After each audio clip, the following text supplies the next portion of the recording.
Welcome to today's meditation time. It is an honor to get to spend these few minutes here with you. I hope that you think that it's an honor to spend the time with yourself as well. And so wherever you are physically, I would invite you just to settle. Just settle into your seat, settle if you're lying down, and just allow your body to come to rest. Not the kind of rest where we fall asleep, but just this ease in the way of being. Let the restlessness go, get comfortable as your eyes gently close and your jaw softens. Just start to notice your breath and notice the ease of your body. Seated, lying down, whatever you've chosen, let it be just right for you. And here we are in a new month, headed into a holiday season. And no matter how you celebrate or if you celebrate or what that looks like for you, it is a busy time in our world. There's this rushing and this hustle and bustle that we just feel in the energy around us. And so I really look forward to these moments during times like this when we can just draw away and find some stillness. And for the next few weeks, we're actually going to approach our meditation practice with this idea of challenges. We've just finished walking through this journey of discovering all the ways of looking at peace and how to cultivate peace and how to be peaceful.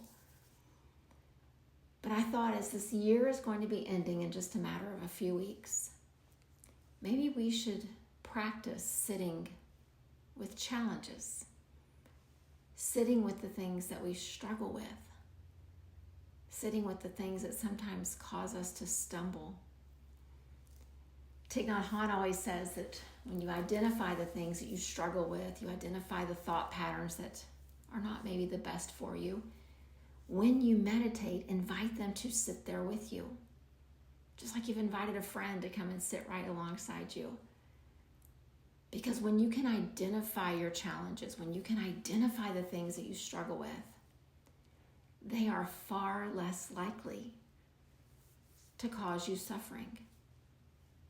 You've taken out the element of surprise. You've taken out this unanticipated component. You've named it. You've recognized it.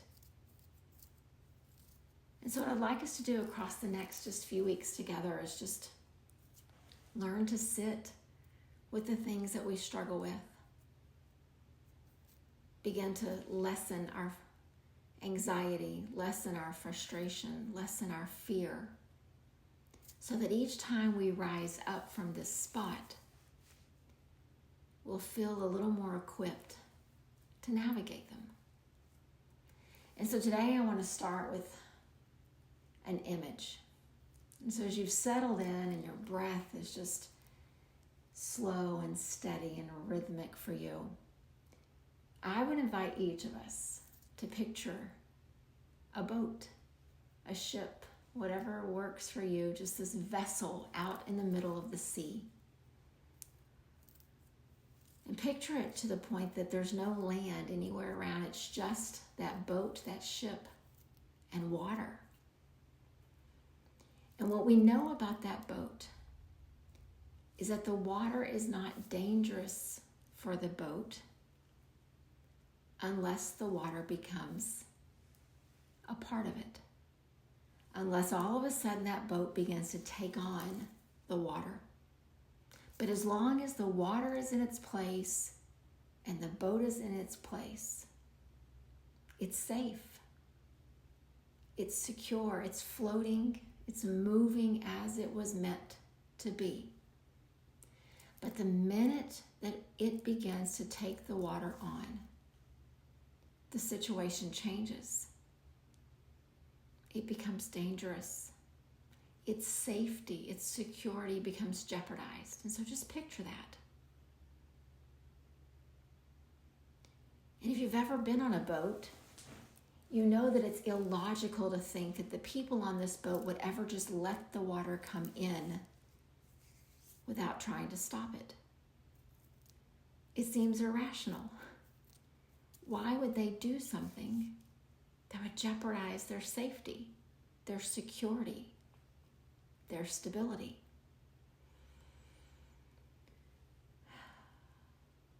You've probably already figured out. We are the boat.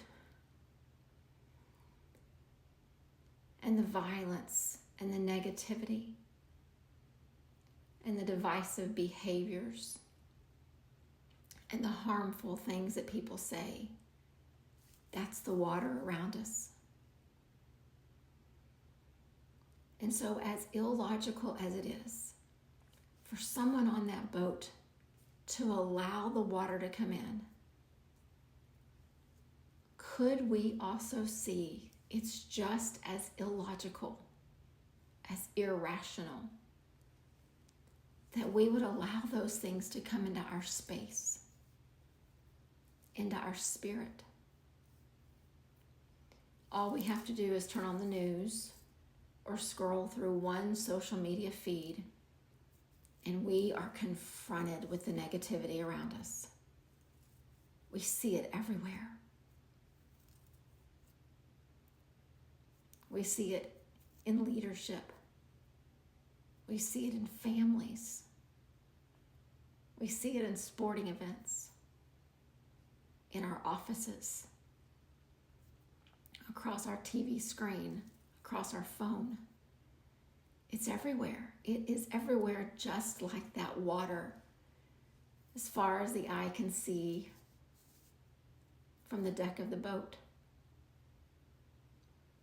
And we have a choice.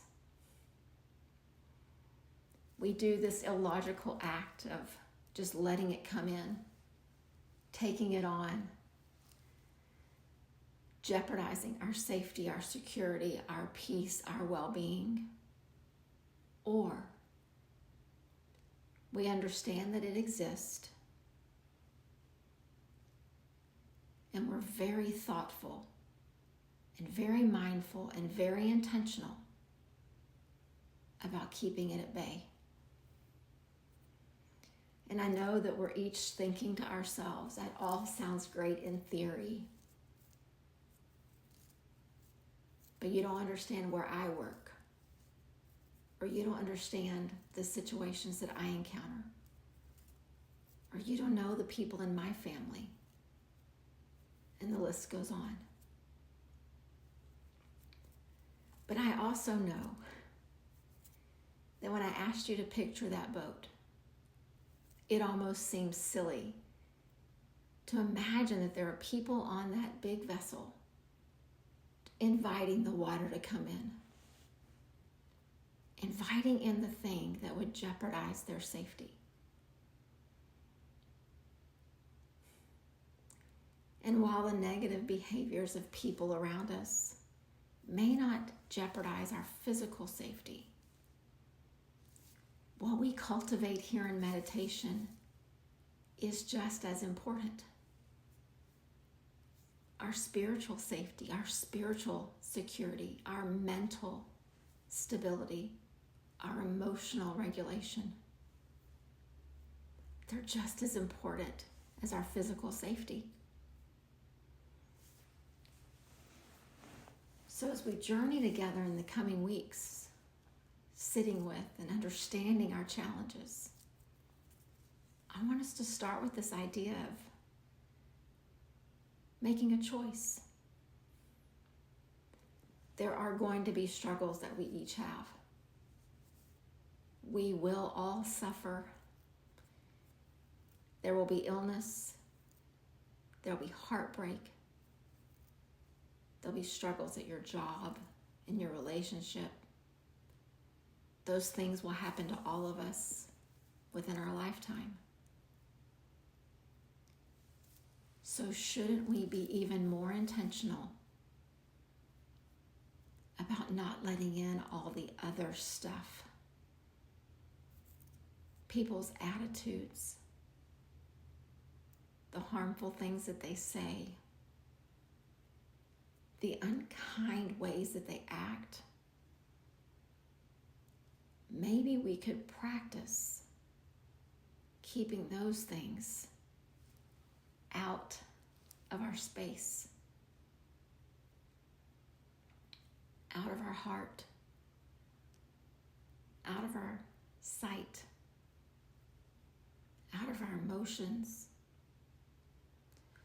so that then when the struggles do come and the illnesses and the relationship challenges, we are better equipped to navigate them because we've done everything we can to protect the internal parts of us. We've put down the phone. We've turned off the alert. We've changed the channel on the TV. We've walked away from the conversation. We've done all the things that we need to do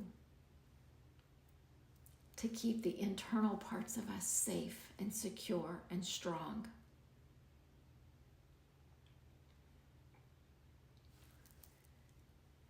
We've been the boat, safe from the effects of the water. And so I want to just pause and just let that just kind of sink in with each of us. I know it's a lot to think about because there's a lot out there. You probably can't even go an hour unless you're just sitting at home by yourself in the quiet. You probably can't go an hour without seeing some example of negativity and unkindness and violence and harm in our world.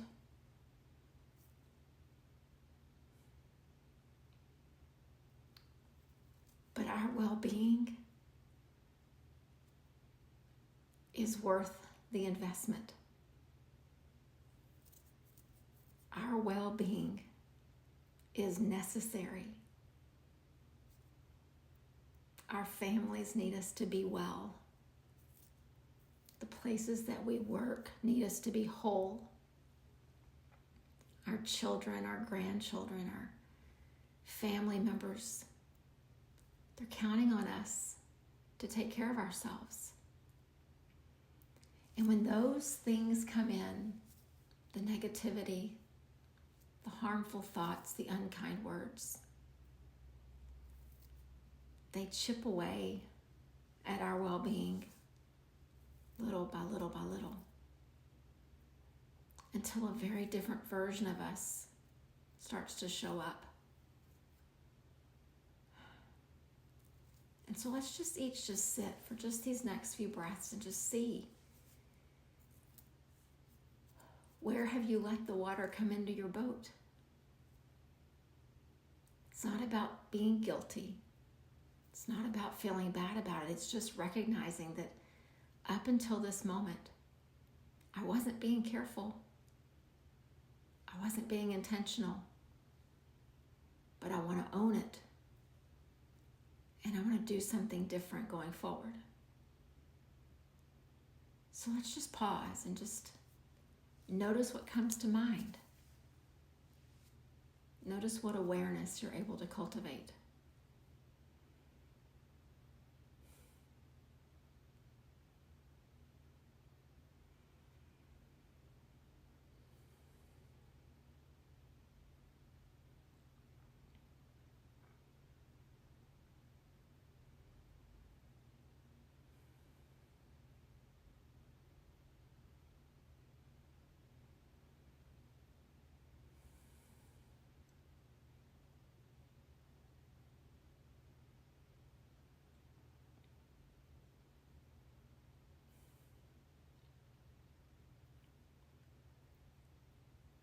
Let's take a slow, deep breath in together.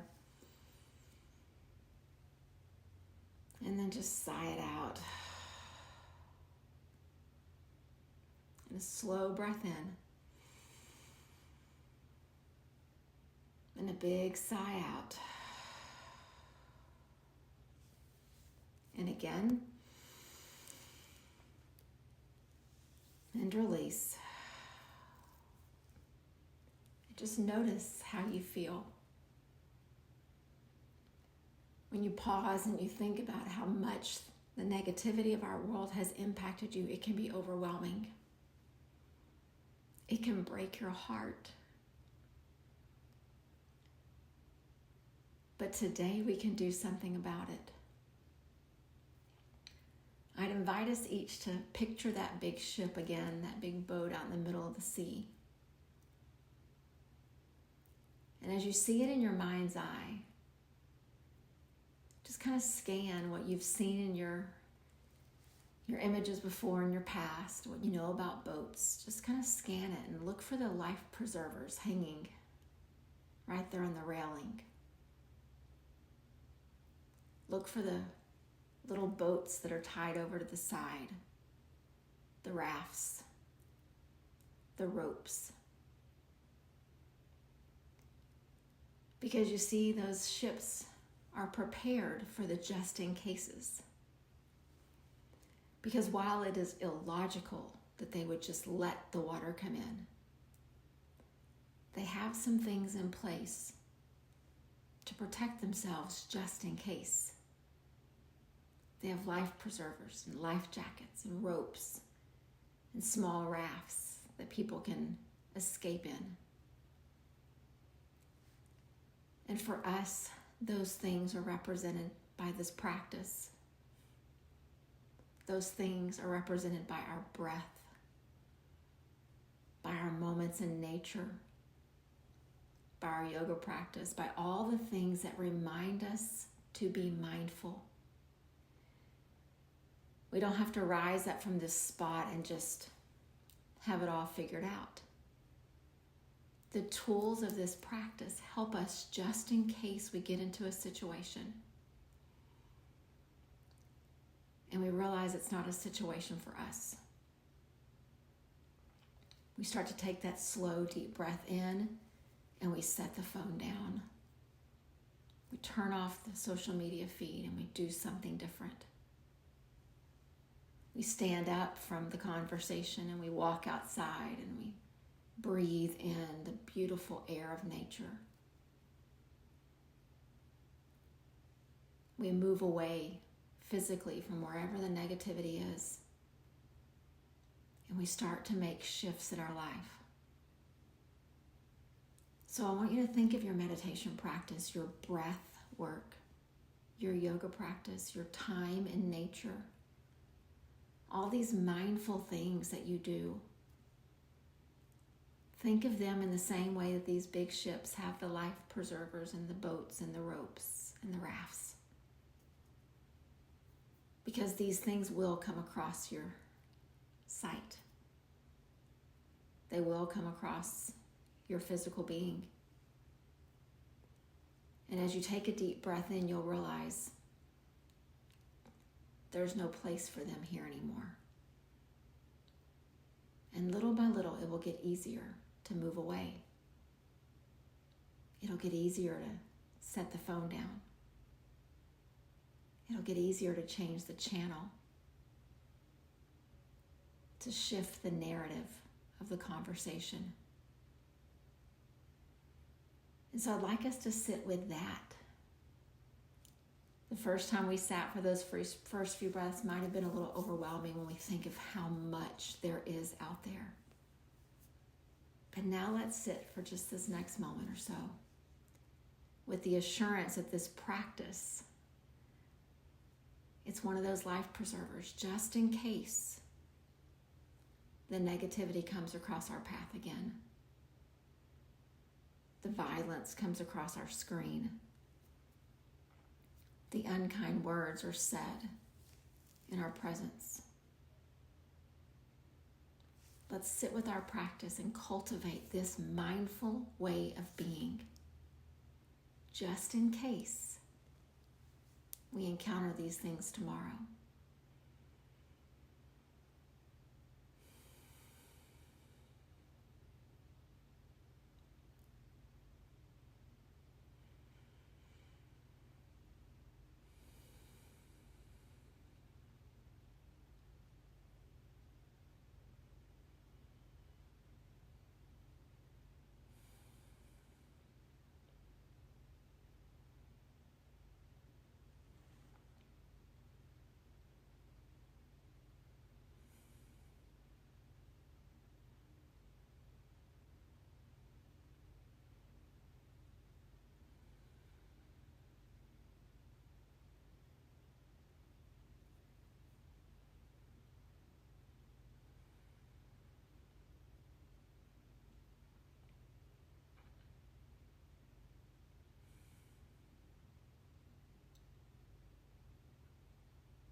And as you continue to breathe,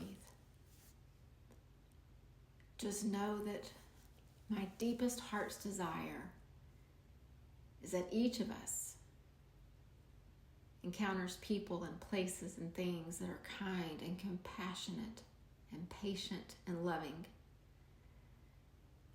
My deepest heart's desire is that when my granddaughter goes to school tomorrow, she encounters people who are patient and compassionate and kind and loving. And as you get in your car and you drive on the highway, that you encounter other drivers who are patient and compassionate and kind and loving. But the reality is, for the condition of our world currently, we will probably encounter something different. But let's make a choice about what we allow in. And when you hear these things, let it prick your heart, your soul, your spirit. Let it switch something on in your mind to remind you. And when you imagine yourself continuing to listen to it, to watch it, to be a part of it, remember how irrational it was to think about the people on the boat letting the water just come in. Rely on your just-in-case resources, your mindful practices, and begin to make a change. In the coming days and weeks, we'll talk about more of these challenges, these struggles, this suffering that's part of life. And how do we navigate it with grace, with ease, with equanimity? It starts with us making a choice to keep the water out of the boat. Namaste.